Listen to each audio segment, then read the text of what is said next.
देखो, अब मॉलिक्यूल क्या होता है? सबसे पहली बात, जो मॉलिक्यूल है हमारा, मॉलिक्यूल जो होते हैं हमारे, a molecule is a group of two or more atoms which are chemically bonded with each other. तो क्या बोला गया कि मॉलिक्यूल क्या होता है?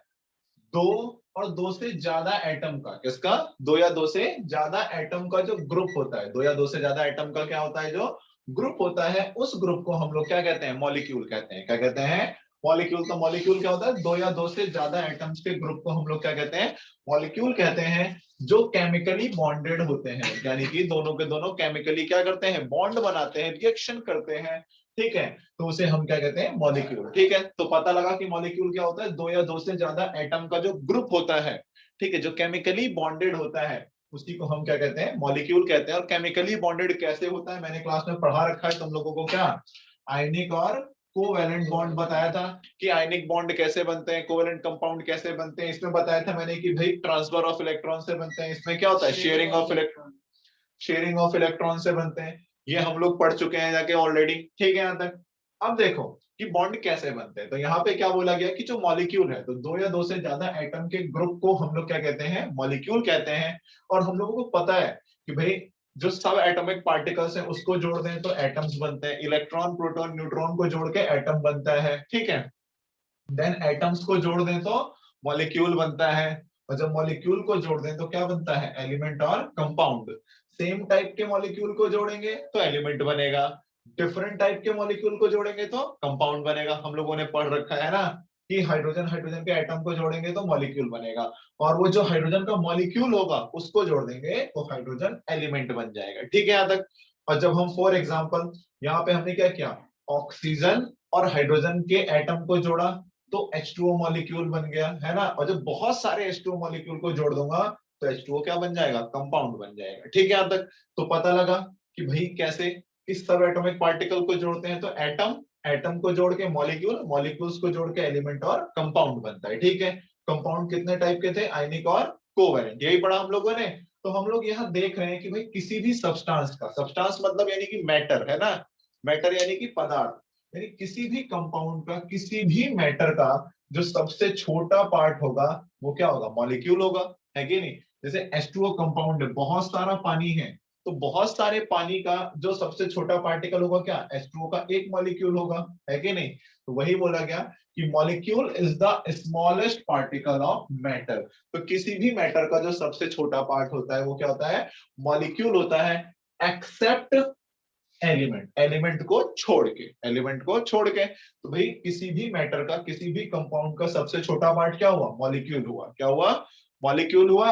अब यहाँ पे किसको छोड़ के? एलिमेंट, क्योंकि देखो जो एलिमेंट था वो किससे बना था? सेम टाइप के एटम से। सेम टाइप के एटम को जोड़ा तो भाई मॉलिक्यूल बना, उन मॉलिक्यूल को जोड़ दिया तो एलिमेंट बना। यानी कि उस एलिमेंट के अंदर तो भाई सबसे छोटी चीज तो एटम हुई ना। तो इसीलिए तो किसी भी एलिमेंट की सबसे छोटी चीज क्या होती है? एटम। क्योंकि देखो जब बहुत सारे, फॉर एग्जांपल दो हाइड्रोजन को जोड़ा, दो हाइड्रोजन को जोड़ के H2 मॉलिक्यूल बन गया। बहुत सारे H2 को जोड़ा तो बड़ा वाला हाइड्रोजन एलिमेंट बन गया, है ना। यानी इसका सबसे छोटा पार्ट क्या है? पार्टिकल, हाइड्रोजन एटम है। अब जैसे कंपाउंड की बात हुई, हम्म, हाँ जी, लेकिन हम अभी एटम को लेके चलेंगे, इलेक्ट्रॉन, प्रोटॉन, न्यूट्रॉन की बात नहीं कर रहे हैं, है ना। हम्म, अब देखो इसके बाद मिस्टर रॉकस्टार, देन इसके बाद आगे यहाँ पे, अब यहाँ पे जो कंपाउंड है, कंपाउंड का सबसे छोटा पार्ट, क्योंकि देखो हाइड्रोजन और ऑक्सीजन दो को जोड़ा तो एक H2O मॉलिक्यूल बना, बहुत सारे H2O को जोड़ा तो भाई वाटर का, भाई पूरा कंटेनर का कंटेनर यानी कि पूरा कंपाउंड बन गया, है कि नहीं। तो इस वाटर का सबसे छोटा पार्ट क्या हुआ? H2O हुआ ना, क्योंकि वाटर का फॉर्मूला क्या होता है? H2O होता है। अब हम H और O को नहीं ले सकते छोटा पार्ट, क्योंकि H अलग है, O अलग है ना। तो भाई किसी भी मैटर का, किसी भी कंपाउंड का जो सबसे छोटा पार्टिकल होगा वो क्या होगा? मॉलिक्यूल होगा। तो molecule is the smallest particle of matter except element, क्योंकि जो एलिमेंट का सबसे छोटा पार्ट होता है वो क्या होता है? एटम होता है। क्या होता है? एटम। और अगले चैप्टर के अकॉर्डिंग हम सब एटॉमिक पार्टिकल्स को पढ़ेंगे। ठीक है याद है? चलो यहां तक क्लियर। अब देखो आगे क्या बोला गया? Except element which is capable of independent existence. ठीक है, जिसमें कि जो हमारे भाई एलिमेंट होते हैं वो क्या होते हैं? भाई इंडिपेंडेंटली भी कुछ पाए जाते हैं। जैसे कि हमारे क्या हो गए, नोबल गैसेस हो गई, क्या हो गई, नोबल गैसेस। तो नोबल गैस किसी के साथ रिएक्शन नहीं करती, वो अकेले पाई जाती है। जैसे हमने किसके बारे में पढ़ा था, नियॉन, अर्गन के बारे में पढ़ा, और किसके बारे में पढ़ा, हीलियम के बारे में पढ़ा। हमारे सिलेबस में 3 थे, है ना। तो ये नोबल गैस है, तो ये किस में पाई जाती है, फ्री स्टेट में पाई जाती है, किसी के साथ कंपाउंड बना के नहीं पाई जाती। And molecule shows all properties of substance, यानी कि जो वाटर कंपाउंड होगा, हाँ, तो जो वाटर कंपाउंड होगा, उस वाटर कंपाउंड का जो एक मॉलिक्यूल H2O होगा, तो वो H2O पूरे कंपाउंड की प्रॉपर्टी दिखाएगा ना, क्योंकि भाई जो कंपाउंड बना था, बहुत सारे H2O को जोड़ा, तो भाई पानी जैसा तालाब बन गया पूरा, है ना। और वो जो तालाब के अंदर जो पानी का एक मॉलिक्यूल था, वो क्या था, H2O। तो वो एक H2O पूरे पानी की प्रॉपर्टी दिखाएगा ना, क्योंकि उसी तरीके के तो बहुत सारे जुड़े थे उसके अंदर, ठीक है। तो क्या बोला गया कि उसका जो एक मॉलिक्यूल होगा, वो पूरे के पूरे सब्सटेंस का, पूरे के पूरे मैटर की क्या दिखाएगा, सारी प्रॉपर्टी दिखाएगा, ठीक है यहां तक। अब देखो, for example, H2O is the smallest particle of which shows all properties of water। जैसे H2O है, तो H2O किसका, H2O is the smallest particle of water, लिखो, of water। H2O is the smallest particle of water। तो जो H2O है, water का क्या है, सबसे छोटा पार्टिकल है, क्या है, H2O मॉलिक्यूल। और जिसका एक H2O है, वो क्या करेगा, वाटर की सारी क्या दिखाएगा, प्रॉपर्टीज दिखाएगा, ठीक है। आता किस किस को क्लियर है, हैंड रेस करो। हैंड रेस मतलब लिख के बताओ भाई।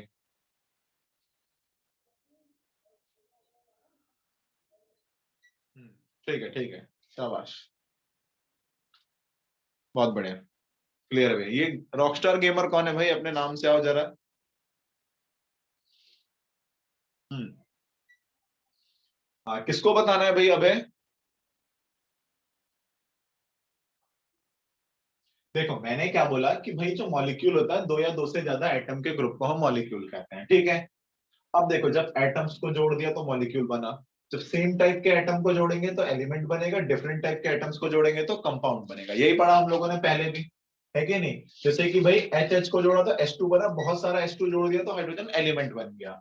ऐसे ही जब हाइड्रोजन और ऑक्सीजन को जोड़ा तो क्या बना, H2O मॉलिक्यूल, और बहुत सारे H2O को जोड़ दिया तो H2O कंपाउंड बन गया, ठीक है यहाँ तक। अब देखो, तो जब यहाँ पे जो H2O कंपाउंड था, जो पानी का कंपाउंड था, उसका सबसे छोटा पार्ट क्या था, एक H2O मॉलिक्यूल था, तो वही लिखा गया, molecule is the smallest particle of matter except element, element को छोड़ के, ठीक है। एलिमेंट जो होगा हमारा, एलिमेंट का सबसे छोटा पार्ट क्या है, एटम, क्योंकि H को जोड़ के H2 और उसी H2 से हाइड्रोजन एलिमेंट बना। तो उस एलिमेंट का छोटा पार्ट क्या था, हाइड्रोजन एटम था, ठीक है यहाँ तक, हाइड्रोजन को छोड़ के।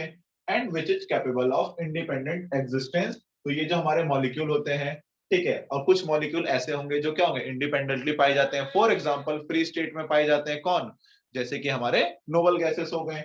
And all molecule source all properties of substance, यानी कि वही जो मॉलिक्यूल होगा, वो पूरे सब्सटेंस की प्रॉपर्टी दिखाएगा। जैसे कि भाई वाटर का सबसे छोटा पार्ट H2O मॉलिक्यूल है, और ये H2O मॉलिक्यूल क्या करेगा भाई, वाटर की सारी प्रॉपर्टी दिखाएगा, ठीक है यहाँ तक आर्यन।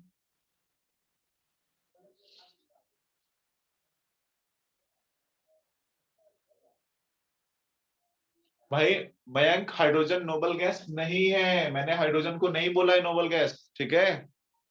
नोबल गैस वो होती हैं जिनका आउटर मोस्ट ऑर्बिट फुल होता है, ठीक है, इनर्ट गैस जिसे कहते हैं। जिसका जैसे हम लोगों ने हीलियम का पढ़ा, हीलियम दूसरे नंबर पे आता है। तो K L M और N, तो के को फुल करने के लिए दो चाहिए, इसके पास दो इलेक्ट्रॉन है, आउटर मोस्ट ऑर्बिट फुल हो गया, वैलेंसी 0। नियॉन 10वें नंबर पे आता है, तो पहले सेल में 2, अगले में 8, एल को फुल करने के लिए 8 चाहिए था, ऑलरेडी फुली फिल्ड है। इसके बाद नियॉन का अगर अर्गन ले लूं, 18, 2 8 8 और 8, तो लास्ट वाले को एम को भी फुल करने के लिए कितने चाहिए थे, 8। तो देखो, इसका आउटर मोस्ट ऑर्बिट भी फुल है, इसका भी फुल है, और इसका भी फुल है। तो इनको हम कहते हैं इनर्ट गैस, यानी कि नोबल गैस। इनर्ट का मतलब जिसे और ज्यादा फिल ना किया जा सके, ठीक है यहाँ तक। हम्म, अब इसके बाद जो मॉलिक्यूल है, तो मॉलिक्यूल दो टाइप के पाए जाते हैं। दो टाइप के कौन कौन से, एक मॉलिक्यूल हमारा पाया जाता है होमो एटॉमिक, और दूसरा हेट्रो एटॉमिक, ठीक है यहाँ तक, होमो एटॉमिक और हेट्रो एटॉमिक। होमो एटॉमिक मॉलिक्यूल कौन से होते हैं, होमो एटॉमिक मॉलिक्यूल वो होते हैं जिसके अंदर सेम एलिमेंट के एटम्स पाए जाएं, जिसके अंदर सेम एलिमेंट के एटम्स पाए जाएं। जैसे कि ये जो H2 मॉलिक्यूल बना, तो यहाँ पे क्या किया गया, H2, यहाँ पे कि हाइड्रोजन एलिमेंट लिया गया। मनजोत सिंह के11 के अलावा, यस, के11 के अलावा 11th क्लास में हम लोग जानेंगे नया इलेक्ट्रॉनिक कॉन्फ़िगरेशन, जो एस ब्लॉक, पी ब्लॉक और डी ब्लॉक और एफ ब्लॉक के अकॉर्डिंग आएंगे। S S P S D P S F D P S, ठीक है। ये सिर्फ इसका साथ हमारा 10वीं तक रहता है, 20-22 एलिमेंट के लिए केवल, ठीक है। हमने 20 एलिमेंट पढ़े, हमने नील्स बोर तक पढ़ते हैं केवल, नॉट पीपीएस।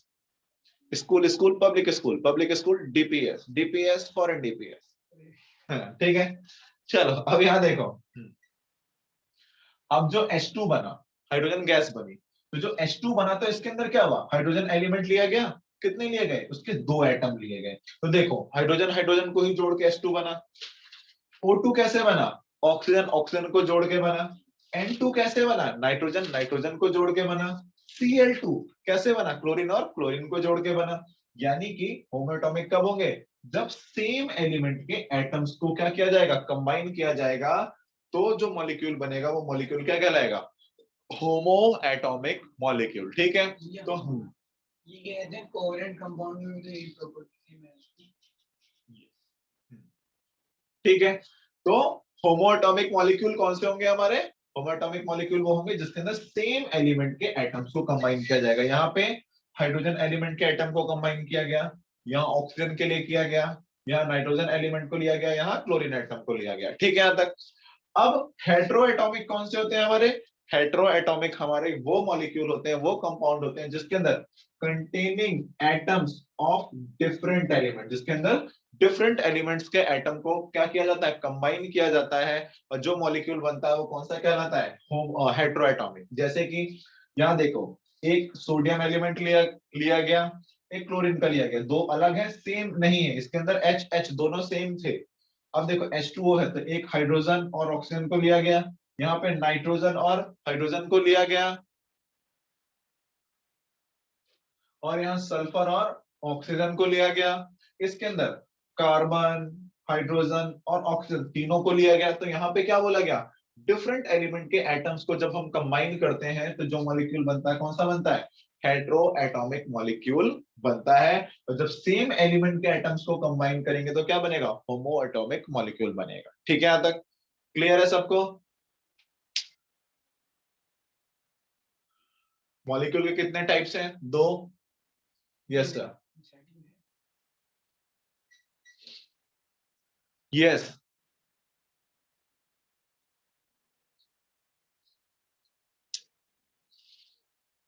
चलो स्क्रीनशॉट ले लो फटाफट, मैं अपने मार्कर को 2 बूंद जिंदगी की दे दूं जरा।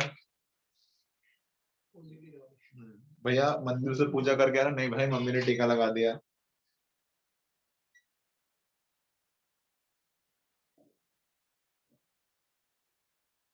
Now experiment start. नहीं इस पर उसमें नहीं, वो दोनों सेम थे, 2 एलिमेंट में था। यहाँ देख तीनों में अलग है, एक में 6 है एक में 12 है। जब सेम होगा तब करेंगे।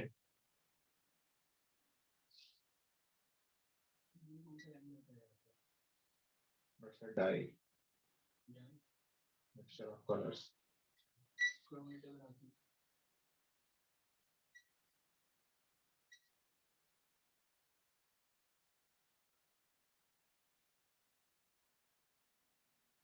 चलो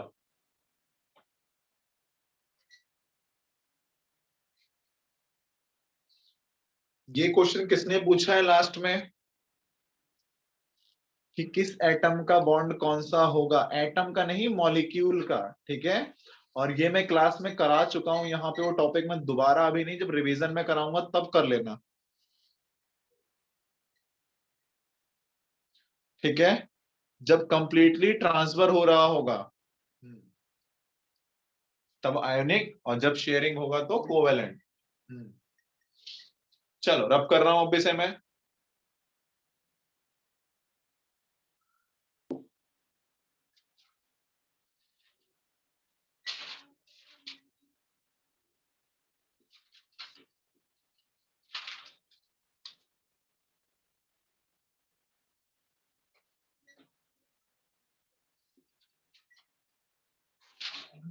अच्छा नहीं हो रही। ये कौन है? एक पेज और है अभी। लिखो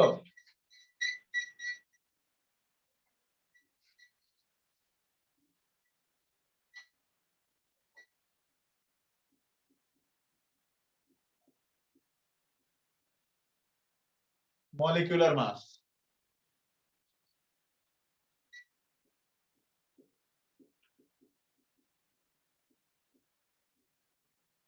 The molecular mass of a substance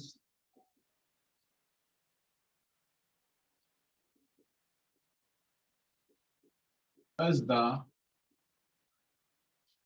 relative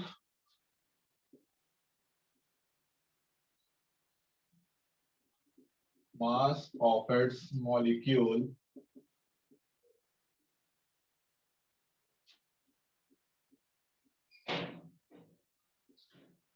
as compared with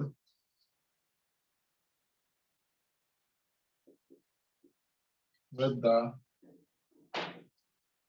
mass of a C12 atom.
देखो सबसे पहला जब हम लोग एटम में पढ़ रहे थे तो हम लोगों ने क्या पढ़ा था कि भाई एटॉमिक मास क्या होता है। किसी भी एटम के मास को हम एटॉमिक मास कहते हैं, ये पढ़ा था कि भाई किसी भी एटम के मास को एटॉमिक मास कहते हैं। सेम वैसे ही मॉलिक्यूलर मास क्या होता है, किसी भी मॉलिक्यूल का जो मास होगा वो क्या होगा, मॉलिक्यूलर मास होगा, है कि नहीं। किसी भी मॉलिक्यूल का जो मास होगा उसी को हम क्या बोलेंगे, मॉलिक्यूलर मास बोलेंगे। अब देखो यहाँ पे क्या बोला गया कि मॉलिक्यूलर मास होता क्या है, जब हम किस में लेते हैं, यूनिट में लेते हैं, है कि नहीं, किस में लेते हैं, यूनिट में लेते हैं। तो जब यूनिट में लेते हैं तो क्या होता है, the molecular mass of a substance is the relative mass of its molecule as compared with the mass of C12 atom। यही बोला गया कि भाई जो मॉलिक्यूलर मास होता है वो क्या होता है, किसी भी सब्सटेंस का जो मॉलिक्यूलर मास होगा वो रिलेटिव मास होता है। क्या होता है, रिलेटिव मास होता है जब भाई उस सब्सटेंस को किससे कंपैरिजन करते हैं हम लोग, C12 एटम के मास से। किससे करते हैं, C12 एटम के मास से। जैसे हम लोगों ने पिछली क्लास में पढ़ा था कि भाई एटॉमिक मास क्या है, दो तराजू लिए, है कि नहीं, एक तरफ ऐसे ऐसे करके जोड़ा, एक तरफ क्या किया था, अगर मैंने इस तरफ 1 mg एटम लिया था, 1 mg एटम लिया, तो 1 mg एटम का मास किसके बराबर आया था, 1 mg एटम का जो मास आया था 1/12 C12 एटम के बराबर आया था। यही आया था भाई, 1 mg एटम का मास किसके बराबर होगा, कार्बन C12 एटम के 12वें हिस्से के मास के बराबर होगा। यानी कि यहाँ पे इन दोनों को कंपैरिजन किया था और कंपैरिजन करने के बाद हमने क्या कहा था कि ये रिलेटिव मास आया है। क्या आया है? Relative mass. क्योंकि एक्चुअली तो एटम का मास बहुत छोटा होता है, जिसे हम क्या करते हैं भाई, काउंट करने में भी हमारे लिए दिक्कत है, तो याद कैसे करेंगे, है कि नहीं? तो उसके लिए हम लोग निकालते हैं कौन सा मास? Relative mass. कौन सा लेते हैं? रिलेटिव मास लेते हैं। जो रिलेटिव मास में हम क्या करते हैं? कंपैरिजन करते हैं, है कि नहीं? किसी एक को बेस मान के, जैसे यहाँ पे बेस क्या माना गया है? कार्बन 12 एटम को बेस माना गया है। जब कार्बन 12 एटम को बेस मान के यहाँ पे काम चल रहा है कि नहीं? किसको? कार्बन 12 एटम को। कि भाई जो एक mg एटम होगा उसका मास किसके बराबर होगा? कार्बन C12 एटम के 1/12 के बराबर। ये एटम के लिए हुआ। तो भाई सेम रिलेशन किसके लिए रहता है? मॉलिक्यूल के लिए भी रहता है। कि भाई फॉर एग्जांपल अगर मैंने ये तराजू लिया यहाँ पे, है ना, ये तराजू लिया। अब इस तराजू के अगर मैंने दो पहलू रखे, फॉर एग्जांपल अगर मैंने यहाँ पे 1 मॉलिक्यूल ऑफ H2O लिया, 1 मॉलिक्यूल ऑफ H2O, अगर H2O का एक मॉलिक्यूल लूंगा तो H2O के एक मॉलिक्यूल का जो मास होगा वो किसके रिलेटिव में होगा? भाई 1/12 ऑफ C12 एटम के बराबर। ठीक है। जैसे भाई एटम का मास C12 एटम के रिलेटिव था, सेम वैसी मॉलिक्यूल का मास भी जो होगा कि 1 मॉलिक्यूल का जो मास होगा वो किसके बराबर होगा? कार्बन 12 एटम के 1/12 हिस्से के बराबर होगा। ठीक है। यहां तक तो वही बोला गया कि भाई जो मॉलिक्यूलर मास है, molecular mass of a substance is the relative mass of molecule as compared with mass of C12 atom. यानी कि भाई किसी भी मॉलिक्यूल का जो मास होगा, किसी भी मॉलिक्यूल का क्या होगा? जो मास होगा, किसी भी सब्सटेंस का जो मॉलिक्यूलर मास होगा वो क्या होगा? किसी भी मॉलिक्यूल का जब कंपैरिजन किससे होगा? कार्बन C12 एटम से कंपैरिजन होगा, तो कंपैरिजन करने के बाद जो रिलेटिव मास आएगा वो रिलेटिव मास क्या होगा? मॉलिक्यूलर मास होगा। ठीक है। यहां तक तो मॉलिक्यूलर मास पता लगा। क्या होता है? रिलेटिव मास होता है जब किसी भी मॉलिक्यूल का कंपैरिजन किसके साथ होता है? कार्बन C12 एटम के 12वें हिस्से से कंपैरिजन होता है। ठीक है। यहां तक पता लगा। अब जैसे पिछली क्लास में पढ़ा था कि भाई जो एक AMU होता है, 1 AMU किसके बराबर होता है? 1/12 of mass of C12 atom के बराबर होता है। कि भाई जो एक एटॉमिक मास यूनिट होता है या फिर एक यूनिट होता है वो किसके बराबर होता है? 1/12 मास ऑफ C12 एटम। यानी कार्बन 12 एटम के 12वें हिस्से के बराबर हमारा एक AMU होता है। ठीक है। यहां तक पिछली क्लास में हम लोगों ने ये पढ़ा था। देन इसके बाद यहां तक क्लियर है ना सबको?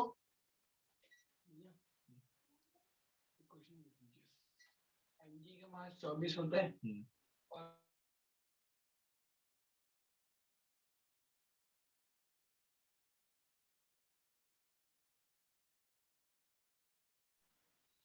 यहाँ वेट अ मिनट।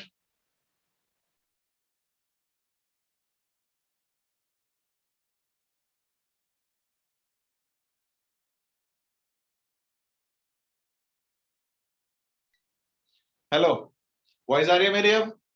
हम्म, चलो क्लियर हो गया यहां तक? जिशान, मुझे क्लियर नहीं हुआ। जिशान पिछली क्लास ली थी तूने? जिशान नहीं, वेरी गुड। अब पिछली क्लास की पहले वीडियो देखी थी? जिशान अब एक काम करिए, पहले पिछली क्लास की वीडियो देखियो।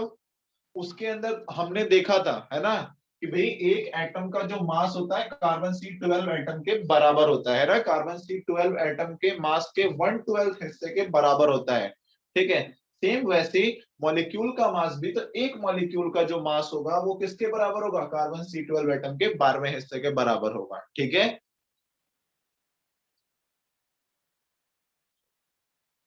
तो यहाँ पे क्या बोला गया कि भाई जो मॉलिक्यूलर मास है, किसी भी सब्सटेंस का जो मॉलिक्यूलर मास होगा वो रिलेटिव मास होगा जब किसी भी मॉलिक्यूल को किससे कंपैरिजन करेंगे? कार्बन 12 एटम से। ठीक है। किससे कंपैरिजन करेंगे? 12 एटम से। अब देखो तो जो हमारा 1 AMU है, 1 AMU किसके बराबर होता है? मास ऑफ C12 एटम के बराबर होता है, यानी उसके 12वें हिस्से के इक्वल होता है। ठीक है। यहां तक इतना हम लोगों ने पढ़ा हुआ था। Clear clear clear. ठीक है, चलो बहुत बढ़िया। इसलिए कहता हूँ क्लास मिस मत किया करो, मिस करो तो रिकॉर्डिंग देखो। अब देखो इसके बाद, अब फॉर एग्जांपल H2, जैसे मैंने एग्जांपल लो H2 का, हाइड्रोजन मॉलिक्यूल का।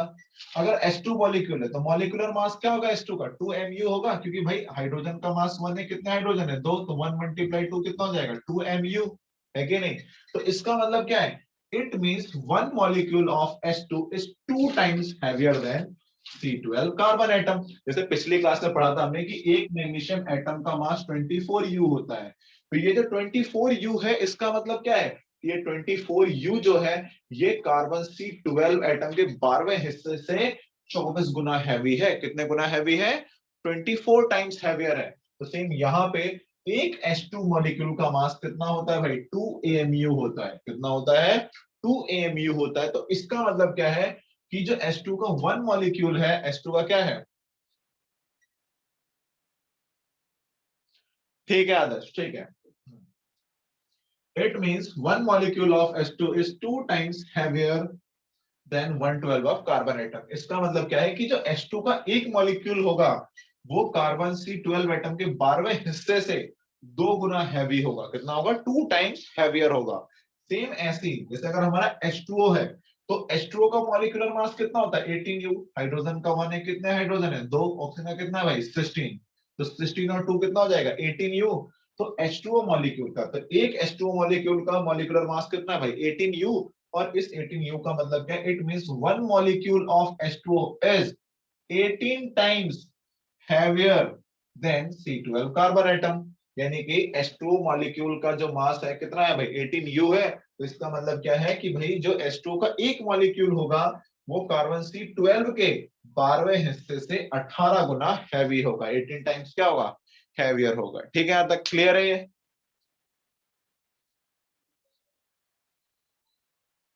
कुछ नया नहीं पढ़ा है, लगभग लगभग पिछली क्लास का ही है।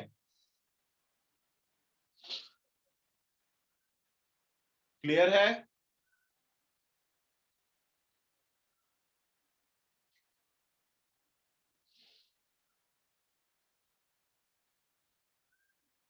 ठीक है,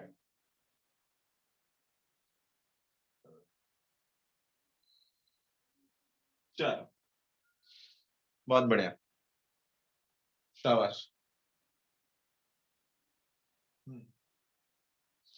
स्क्रीनशॉट ले लो फिर आगे बढ़े। मैं डिफरेंस क्या है मोलर मास मॉलिक्यूलर मास में? सही में। ये भी सेम रखती है। चलो अब एक चीज यहां देखो, सबसे पहले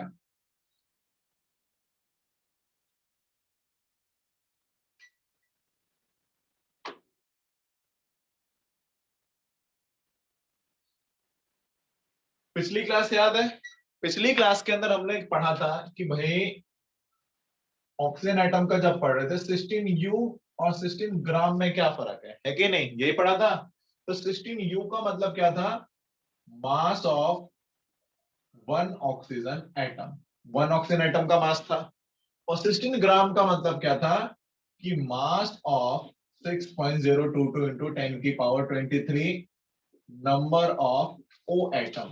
यही पढ़ा था कि भाई जो 16U है वो एक ऑक्सीजन एटम का मास है, और 16 ग्राम क्या है, इतने सारे नंबर ऑफ ऑक्सीजन एटम का क्या है भाई, एवोगैड्रो नंबर के बराबर जो ऑक्सीजन एटम होंगे उसका मास है। हमने पढ़ा था कि भाई एटॉमिक मास और ग्राम एटॉमिक मास में क्या फर्क है। हमने ये पढ़ा था कि भाई जब क्या हो, मास का अमाउंट एटॉमिक मास के इक्वल हो जाए, मास का अमाउंट एटॉमिक मास के इक्वल हो जाए। एटॉमिक मास कितना है भाई, एक ऑक्सीजन एटम का 16U, और जब मास का अमाउंट में इसके इक्वल कर दूं 16 ग्राम कर दूं तो ये क्या कहलाएगा, हमारा ग्राम एटॉमिक मास कहलाएगा। ठीक है, और जब किसके बराबर, एटॉमिक मास के बराबर जब मास का अमाउंट हो जाता है तो किसके बराबर आता है, 1 मोल के बराबर, क्योंकि जो मोल है मोल का फॉर्मूला क्या होता है, मास अपॉन में मोलर मास। यही पढ़ा। अगर मैं 16 ग्राम ऑक्सीजन लूं, 16 ग्राम क्या लूं, ऑक्सीजन, तो इसका मतलब क्या है, मास कितना है 16 ग्राम, और ऑक्सीजन का मोलर मास कितना होता है 16, 16 से कट गया तो कितना हो गया 1 मोल। ठीक है, और 1 मोल के अंदर कितने नंबर ऑफ पार्टिकल्स होते हैं, 6.22 इंटू 10 की पावर 23 नंबर ऑफ एटम्स। यही होता है। तो लास्ट क्लास हमने लास्ट यही फिनिश करी थी, है कि नहीं, कि भाई एटॉमिक मास और ग्राम एटॉमिक मास में क्या फर्क है। भाई ग्राम एटॉमिक मास क्या था हमारा, कि जब भाई मास का अमाउंट मोलर मास के बराबर हो जाए तो उसे ग्राम एटॉमिक मास कहेंगे। ठीक है, क्लियर यहां तक? यही पढ़ा था हमने। देन इसके बाद यहाँ पे और हमने क्या पढ़ा कि जब इक्वल हो जाएगा तो इक्वल होने की वजह से क्या होगा कि वो 1 मोल के बराबर होगा और 1 मोल के अंदर इतने नंबर ऑफ पार्टिकल्स होते हैं। ठीक है, तो 16U का मतलब एक ऑक्सीजन एटम का मास, 16 ग्राम का मतलब क्या होगा, इतने सारे ऑक्सीजन एटम का मास। ठीक है, यहां तक सेम अब यहाँ पे किसमें होगा, मोलर मास के साथ भी होगा, सॉरी मॉलिक्यूलर मास में भी होगा। और मॉलिक्यूलर मास में सेम कैसे, जैसे देखो H2O का मॉलिक्यूलर मास कितना है, 16U, सॉरी 18U। तो 18U का मतलब क्या है, 18U का मतलब है mass of one molecule, mass of one molecule of H2O। ठीक है यहां तक? तो 18U का मतलब है कि भाई H2O के एक मॉलिक्यूल का मास है। ठीक है यहां तक? और जो 18 ग्राम हो जाएगा तो इसका मतलब क्या है, मास ऑफ 6.022 इंटू 10 की power 23 number of H2O molecule. ठीक है यहां तक? तो 18U का मतलब है H, तो 18U का मतलब क्या है कि भाई H2O के एक मॉलिक्यूल का जो मास होगा वो 18U होगा। और 18 ग्राम, क्योंकि अब देखो मास का अमाउंट एटॉमिक मास के, सॉरी मास का अमाउंट मॉलिक्यूलर मास के बराबर आ चुका है, तो इसका मतलब 1 मोल है। और 1 मोल के अंदर कितने मॉलिक्यूल होते हैं, कितने मॉलिक्यूल होते हैं। ठीक है निशांत, मेरा नेटवर्क ठीक है भाई? कोई नहीं, इंतजार कर ले भी, क्लियर दिख जाएगा। तो पता लग गया यहाँ पे 18U और 18 ग्राम में क्या फर्क है, ये सिर्फ एक H2 मॉलिक्यूल का मास है और ये एवोगैड्रो नंबर के बराबर H2 मॉलिक्यूल का क्या है, मास है। ठीक है यहां तक? क्लियर?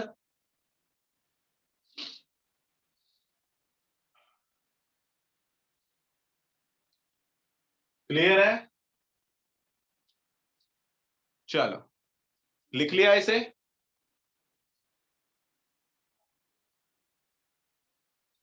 लिख लिया तो आगे बढ़े।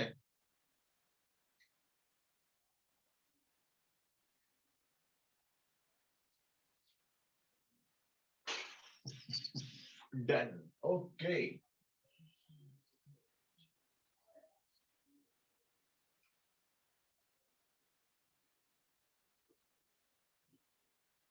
चलो अब लिखना चालू करो।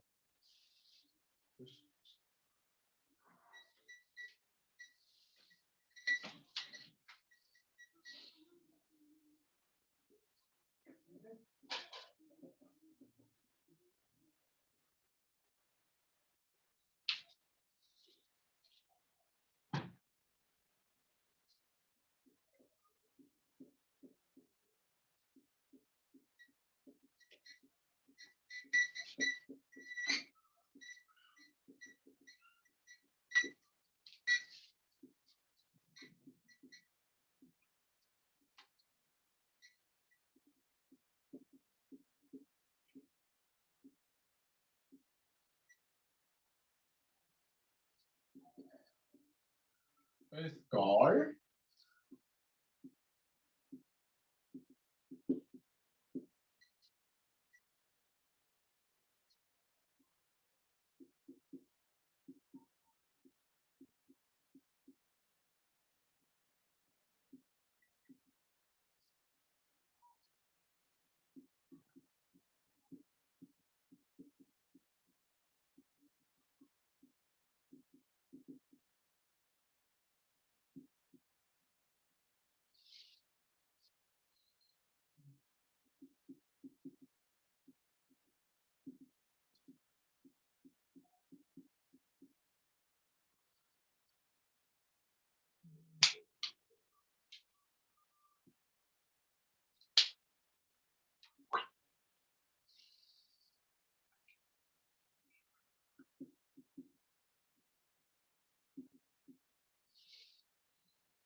देखो यहां पे अब एटॉमिसिटी होती क्या है, बड़ी बढ़िया चीज है कि नहीं।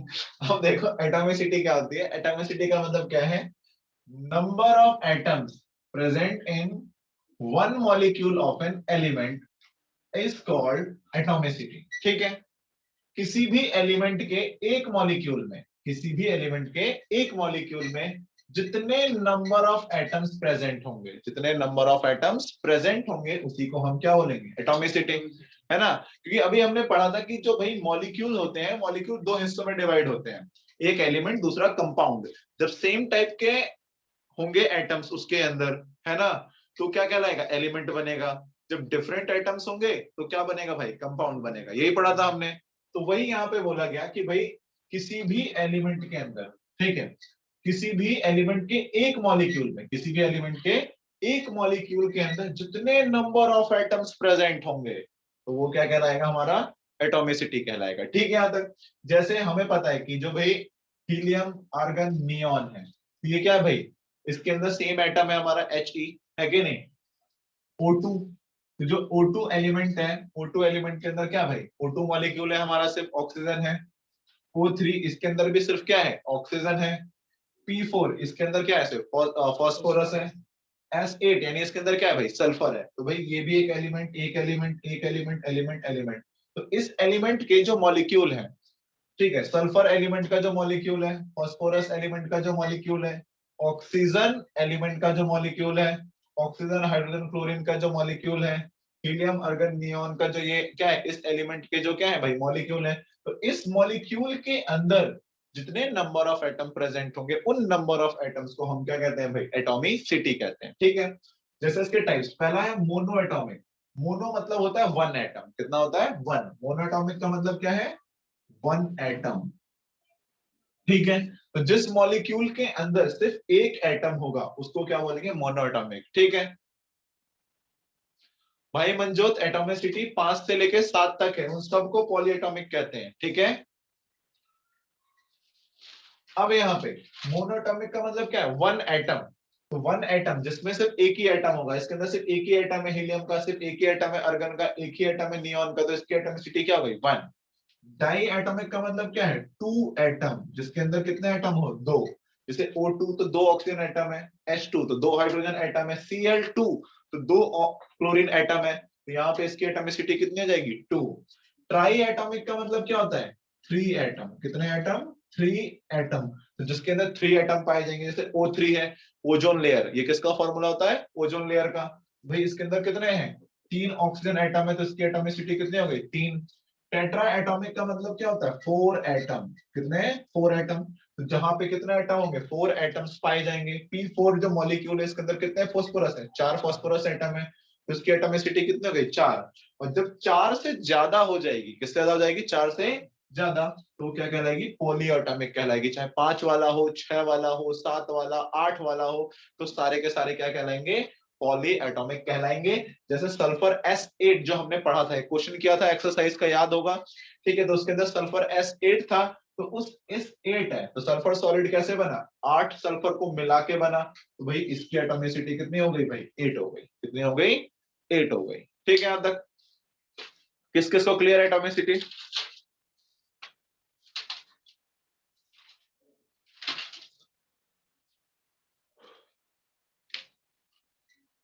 क्लियर है। नंबर ही तो गिनने हैं इसमें, है कि नहीं।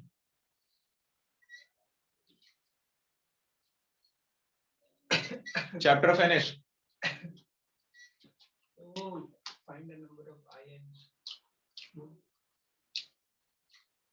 अगेन हाँ, क्या कहते हैं वो वाले क्वेश्चन, जैसे how many hydrogen atom in H2O, ऐसे वाले नाम में आएगा।